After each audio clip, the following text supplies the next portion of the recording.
मी संतोष रुडे पाटील, योगेश मस्के सोबत आज एका बागामध्ये व्हिजिट करण्यासाठी आलो होतो. आमचा उद्देश होता की बागाच्या शेतकऱ्याला, जो शेतमालक आहे, त्याला नियोजन द्यायचं की आता ही जी तिसऱ्या वर्षातली बाग आहे मोसंबीची, ह्या बागेचं पुढचं जे नियोजन आहे कसं असावं. कारण आता तुम्ही बघा, बऱ्याचशा झाडांची वाढ चांगली झालेली आहे, पण बरेचसे झाडं छोट्या साईजचे आहेत, ज्यांची वाढ थांबलेली आहे किंवा होत नाही आहे. तर ह्या बागाचं व्यवस्थापन आपल्याकडे येणार आहे आणि आपण ह्या बागेचं व्यवस्थापन कसं करू जेणेकरून ह्या बागेला आपण एक मॉडेल बाग बनवू. एक पूर्ण क्षेत्रामध्ये, ह्या तालुक्यामध्ये किंवा जिल्ह्यामध्ये एक योग्य प्रकारे बागेचं नियोजन कसं करावं आणि ते नियोजन केल्यानंतर ती बाग कशी होते, तर या पद्धतीवर आपण काम करणार आहोत. तर आपण शेतकऱ्याशीही संवाद करूयात. योगेश मस्के साहेब त्यांच्याशी चर्चा करतील. तांबे सरसुद्धा आहेत सोबत.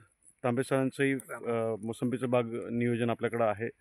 आणि आज आपण दिलवाले सरांकडे आलेलो आहोत. तर डॉक्टर दिलवाले आपले पैठणचे एक मोठे डॉक्टर आहेत. हे त्यांचे बंधू. सर, आपलं नाव आणि थोडीशी माहिती स्वतःची दिली असती. माझं नाव विष्णू दिलवाले, राहणार ओरोडे, तालुका पैठण.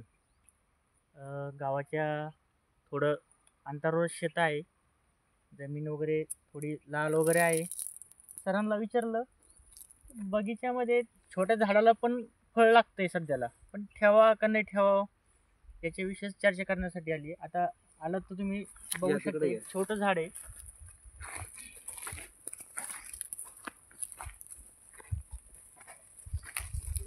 फळांची संख्या खूप आहे, पण हे एक मोसंबीचं नेमकी पुढे चालून झाडाला मोसंबीचं फळ निघतंय कसं, की खराब आहे, त्याला काय म्हणतात ते गोधडी टाईप असतं ना, जाड फळ, त्याच्यावर चकाकी आहे की नाही, ते आहे नरम त्याच्यासाठी हे कातड आहे ठेवलं. की नाही त्याचं. अच्छा, घेऊन बघितलं, पण सर हा जो लोड झाला ना, ओव्हरलोड झाला. अच्छा.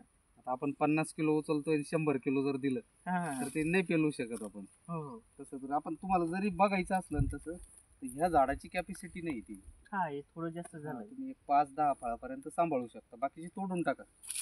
पण इतर ठिकाणी जे काही थोडं थोडे फळं लागलेली त्यात तुम्ही चेक करू शकता, जसं तुम्हाला क्वालिटीचं फळ पाहिजे किंवा मार्केट जसं डिमांड करतं त्यानुसार, आहे की नाही.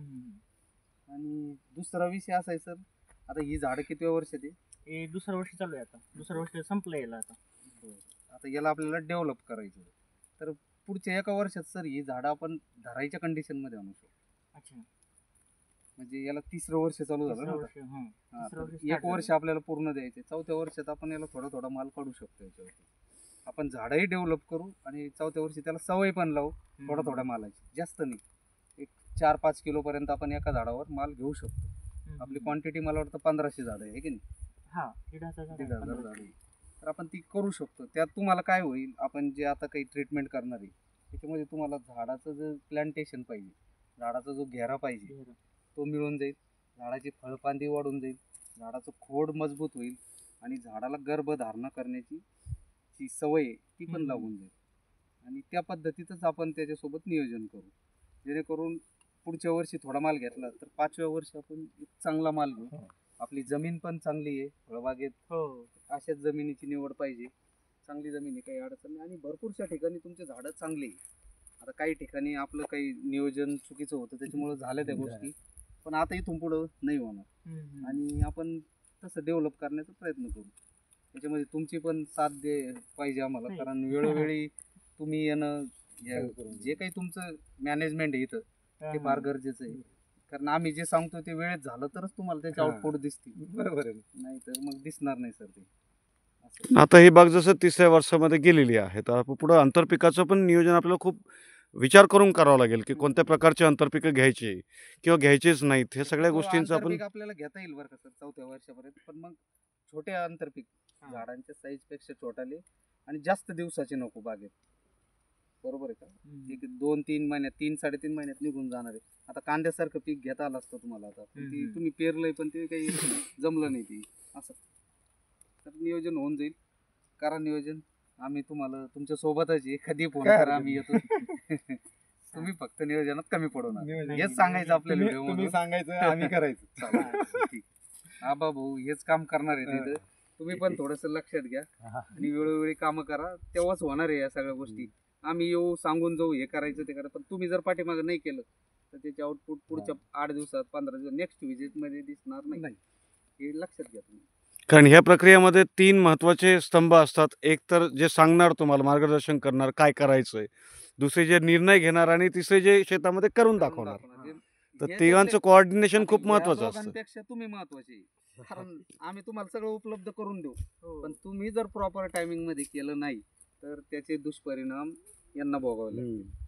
असं तर हे लक्षात घ्या आणि आबा करा याचे चालू. सगळे फळ तोडून टाकायचे हे तोडायला हम्म, हम्म. चल तर मित्रांनो, आपण पुढच्या व्हिडिओमध्ये भेटू. आता आपण ह्या बागाचं एक व्यवस्थितपणे नियोजन करू, जेणेकरून 2 वर्षामध्ये ही बाग चांगल्या फळाला तयार होईल.